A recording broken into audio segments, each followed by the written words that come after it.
Are you having trust issues with your employees? In this video, I'm going to break down how we define trust, the character of a trustworthy employee, how trust is gained or lost, and stay tuned until the end where you can find out where you lie on the trust spectrum. Let's define what trust is. Trust comes from the origin root word dru, which means solid, firm, steadfast, like a tree. When you say you trust someone on your team, it means you can lean on them because they're solid enough to hold you up. It also means you rely on your employees' character or word that it's not gonna move, it's not gonna be shaky, it's not gonna be unreliable. It's solid enough and firm. When you trust an employee on your team, what that means is that they are someone that is solid enough, dependable, and steadfast in your organization. When you trust an employee, it's because they have the trust pillars. 3 trust pillars. 1 is consistent performance. Is this an employee that you can count on to deliver high performance over and over again consistently? 2 is owner's preferences. Do they think like you? Do they know what decisions you would make, and can they make decisions like you? And 3 is character. And character is what we're gonna dive deep into in this video. There are 5 variables to character. First is integrity. Do they do what they say they're gonna do? 2 is discreet. Are they discreet? Are they a vault? When you tell them about things in your business, lawsuits, financials, anything like that, do they keep it to themselves? A is accountable. When they make mistakes, like they inevitably will, do they own up to it? Or do they blame it on somebody else? 4 is honesty. Are they honest? There's no hidden agenda within them being an employee, right? Are they honest when they mess up? And when it's awkward, when there may be conflict? And 5 is care. Are they looking out for the best interest of the business owner, the business, and not just their own? Now let's compare this with an employee at a company versus a relationship so you can understand. Well, number 1, if they have integrity as an employee, that means their words align with their actions. So if they said, I'm gonna get this email to you, this project, this done to you by 3 o'clock today, and they actually do it, then their actions align with their words. Now, in a relationship, that might be your spouse telling you, honey, I'm gonna take out the trash, and they do it the same moment they said or the same day they said they're gonna do it. 2 would be discretion.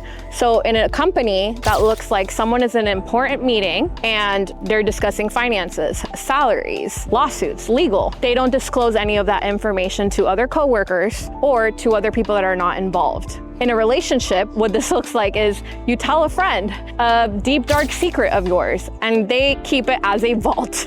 They don't tell anyone. Even if they're married, they don't tell their spouse. That's someone that has discretion. Now, number 3 would be accountability. So in a company, this looks like you telling the client, we're gonna miss the deadline and this is why, and not blaming it on another team member or situation, but just owning up to it. As a relationship, that looks like maybe a friend or a partner hurting your feelings and apologizing and working to repair that relationship. Now 4 is honesty.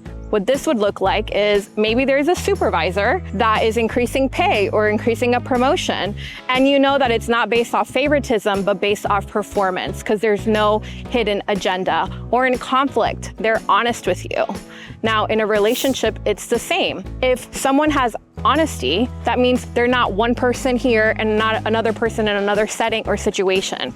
There's no double life. There's no 2 marriages, 2 families, right? There's not an offline person and an online. They're honest. And then the last one is care. Now, in a company setting, that may look like you see a coworker that has too much work, too much on their plate, and you ask or offer to help them and not just act like it's not your problem. Now, in a relationship, it's the same. Maybe you have too much going on with work, with the kids, at home, and your partner helps you in all of these things because they see there's too much on your plate because they care.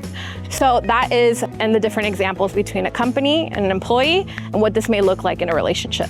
We all lie on a trust spectrum, a line, which basically means how quickly you trust people that come onto your organization or to your life. So on one end of the spectrum, it could be that you trust very quickly or very easily. And on the other end of the spectrum, it means that it takes you a lot longer to trust people or trust employees in your organization. We all lie somewhere. We all lean one way or another. Now, someone that trusts very quickly or easily, what are the symptoms? What are the things that they do? Well, typically they are very open about things. They share vulnerable information quickly. They assume the best intentions, that everyone has good intentions. And 3, they give people the benefit of the doubt. This is usually someone that trusts a lot quicker. Now, people that lie on it takes them longer to trust people. They're more distrusting in nature at first. What do? They typically ask a lot of questions. They like to test you to see how you are and how you behave in different situations. They typically are more reserved in anything emotional and don't share openly at first. And they typically hold back information until they see that you're reliable. They've seen consistently that you're reliable over time as an employee. So now let's talk about how is trust gained and how is trust lost? How is trust lost in a company? This bottle is showing you have full trust in someone. An employee tells you a small lie to avoid conflict with you. They tell you, I've got it handled, but then you realize they never even started on the task or project. That's how quickly trust can be lost. Little by little or all at once. So how do you gain trust in a company? Even with a business owner that maybe is a little distrusting, little by little. So when your employees do, they keep their tiny promises, they gain a little bit of trust with you because you find out they're reliable. When they own up to their mistakes and don't blame other people on the team, they gain a little bit of trust.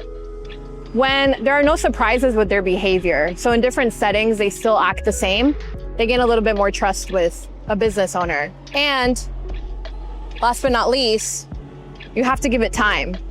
Trust is not built overnight. With people that are more distrusting, it might take 3, 6 months, a year, a few years to gain full trust, but you have to give it time. Otherwise, you can lose trust, and trust you can lose little by little, or if an employee doesn't keep something that you told them in confidence to themselves, you might just lose all trust that you had in that person all at once.